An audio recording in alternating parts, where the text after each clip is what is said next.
Hello, good morning. Good morning, guys. It's been a while, I know.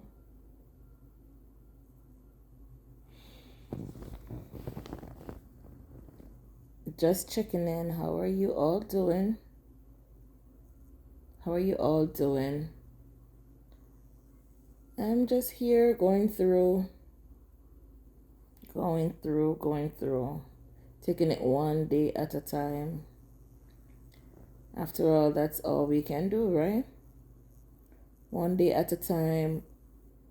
And I like to say I am taking it 1 minute and 1 second, even a second at a time, because we know not what each day bring to us. We don't know what we will experience on a daily basis, and so I like to say I'm taking it a second at a time. As people would say, they're here today, they're gone tomorrow. You're here this minute, you're gone the next. And I decided to make a video, an impromptu video, and it's kind of fitting, seeing that we're celebrating Autism Awareness Month, April, the month of April. Each year is Autism Awareness Month, and today is World Autism Awareness Day. And so you see me deck in my shirt, Autism, seeing the world differently. And isn't that fitting? In fact, autistic people or individuals do see the world differently. They don't see the world like we do. And so today we are recognizing neurodivergent individuals. And this is just a term that umbrellas many different diagnoses. To name a few: autism, spectrum disorders, ADHD, Tourette syndrome, dyslexia. And these are individuals that may be termed as neurodivergent because they see things, basically saying that they see things differently. They don't see things like we do. And so we're recognizing them today. In fact, I recognize them every day, seeing that I have two children on the autism spectrum, as you may know. And so autism is not only remembered in the month of April for me, but during my daily walk, in every second of my day, I am reminded of this unique condition. Because our children are unique, they're God's unique creation. I know some people may not think that they are unique, but for the individuals who have been experienced and live in autism every day, our children are unique to us. And it may not be your children who are on the spectrum. It could be your parents. There are parents who are autistic that have children. And it could be your nieces, your nephews, aunts, uncles, whatever relation the person who has autism is to you. They are God's unique creation. In fact, God created them. And many individuals may have different reasons as to what gave their children autism. Some may say it's the vaccinations. Some may say it's environmental. Some may say it's genetic. They were born just like that. Some people may say, in fact, once the child was very young, they noticed that the child had certain traits of autism. I can't truly say what exactly causes autism, as there is no clear reason as to what causes it. However, that's where we're at right now, and how can we create an atmosphere of inclusion for persons who have autism? How can we make them feel loved? How can we show kindness? How can we include them in stuff? As parents with autistic children, we often place limitations on them. We believe that they cannot do certain things because they are limited neurologically, limited in their brains. However, I've come to learn over the years, by experience with my own children, that I have to learn what are their limitations. But I should not put any limitations on them, right? I shouldn't put any additional limitations on my children.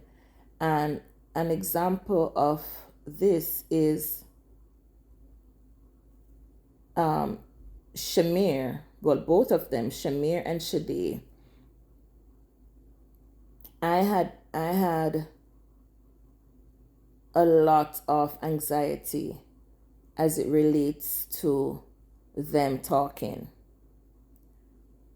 And not only talking, because there's a term in autism or with people with autism, specifically children, it's called echolalia.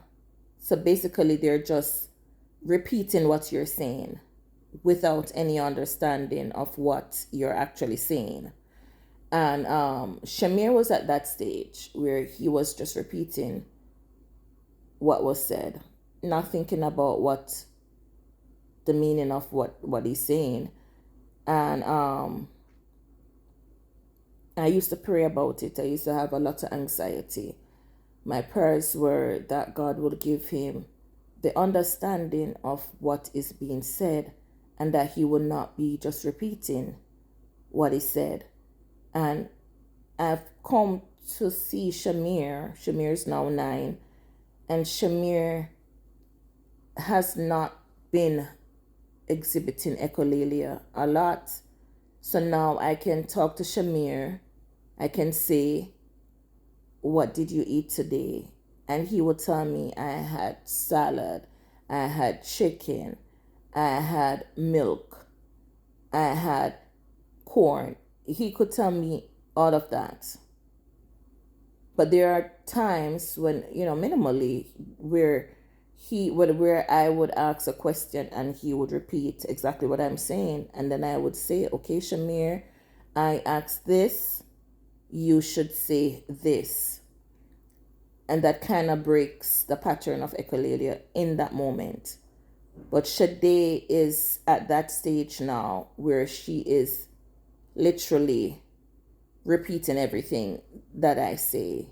If I say "pretty girl," she would say "pretty girl." If I say "pretty girl Shade," at times she would say "pretty girl Shade," and then she would catch herself and say "pretty girl mommy," So she's at that stage right now of exhibiting echolalia in almost everything that's said.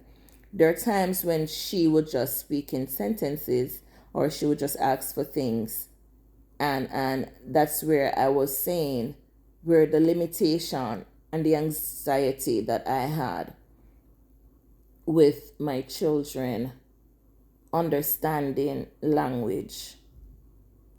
And that's the reason why I never there are certain things when they were younger, they were doing speech, and they would ask, they would teach them certain things like, I want juice, or I want snack, or they would put their hands together to say more of whatever. I had an issue with that. Even though you would want the kid to use sign, and a lot of autistic children, they do sign. They teach them sign because they have a lack of words to communicate. But I never liked that, because I wanted my children to communicate with words. So even though they knew how to sign minimally to ask for stuff, and they would still, like Shade would still sign, let me do what she would say, more juice, more snack, or I want juice, I want snack. She would sign that way at times. However,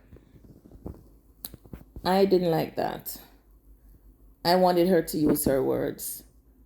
And I don't regret not wanting them to learn sign language at the time, because now I can see where the children are using more words. For example, yesterday I have a habit of watching the videos on my doorbell when I go to work, or sometime during the day. I would just watch to see when they get home. And so my husband took them home, and Shade ran up to the step and she said, "Mommy at work." And she was looking at Dad, eye contact, and that's an issue with autistic children, is the lack of eye contact. And she was giving eye contact and saying, Mommy at work, looking at her dad, for him to acknowledge that, yes, Mommy's at work. And Dad said, yes, Mommy's at work. And she said, Faith at school. And Dad said, yes, Faith is at school. And all of this, during this conversation, she was giving eye contact, and she was looking for Dad to give, confirmation that, yes, Mommy's at work, Faith is at school.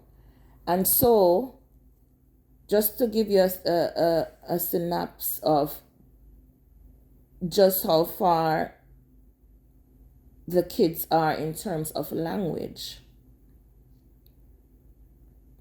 And I have taken off the limitations I had on the kids, because every day they blow my mind. Shade is able to do math in her head just like that. She's able to do additions of numbers that I have to probably really sit and calculate. And she would blurt out, 10 plus 35 is, and she's just saying it. She's just saying the additions in her head. She's thinking it and she's saying it aloud, and they are correct. So, and the same thing with Shamir. He would do certain problems. He doesn't have to put on paper to work it out, to get the answer. He would just get it by just thinking about it. So I'm saying, though these children are classified as neurodivergent, meaning they see things differently, they think differently, they are God's unique creation. And we have to play our part to bring the change, to break the stigma. There is a stigma with autism. Some people may see them as handicaps. Some people may see them as being stupid, not having any sense, as some people, For persons who don't know that I have autistic children, I would hear them at times talking about these children or autistic people, and it bothers me. It bothers me that this is how people see autistic children or autistic people. And the anxiety also in the future. What does the future hold for our children? And in us making the change, stopping, pausing, recognizing, what do they have to offer? What do these children have to offer? They have a lot of things to offer. They are very smart. They're very unique. They're very creative. They have unique perspectives. They have ways of doing things that us typically normal people would not even consider. It's just the way they do things. It's the way their brain is wired. And I believe it's wired by God. We all have a purpose. And so I encourage you to play your part. Play your part to create an atmosphere or environment of inclusiveness where they feel wanted. They know when they're not wanted. They know when they're stigmatized against. They know when people think that they are stupid. They know. They know. They know when they're loved. They know when you're being kind. And they it attracts them to you if you exhibit all of these attributes, in the sense that you're kind, you're loving, you're welcoming to them. I know a lot of autistic children or individuals are violent. I know. But that's when there are other behavioral issues there. So, you have to use wisdom, of course. However, you can stop the stigma. You can be kind. You still can be kind. Another thing that I want to speak about is the caregivers. The caregivers of autistic individuals. There's something called caregiver burnt out. You're burnt out because you're caring for people on the spectrum or any form of other neurodivergent conditions, Down syndrome, any other disability. You are caring for these individuals on a constant level, non-stop, without any true help, without any true support, every single hour of the day. For myself and my husband, it is not easy. It is not easy, but we have routines, and autistic children love routines. They don't like when you go off your routines, because that causes a meltdown, right? And my kids are doing so much better with coming off routines, because what I find is that when I explain to them ahead of time, and I would often tell the teachers at school, don't just take this from the children. Let them know, okay, Shamir, in 5 minutes, we're going to transition to another area, or we're going to go to lunch.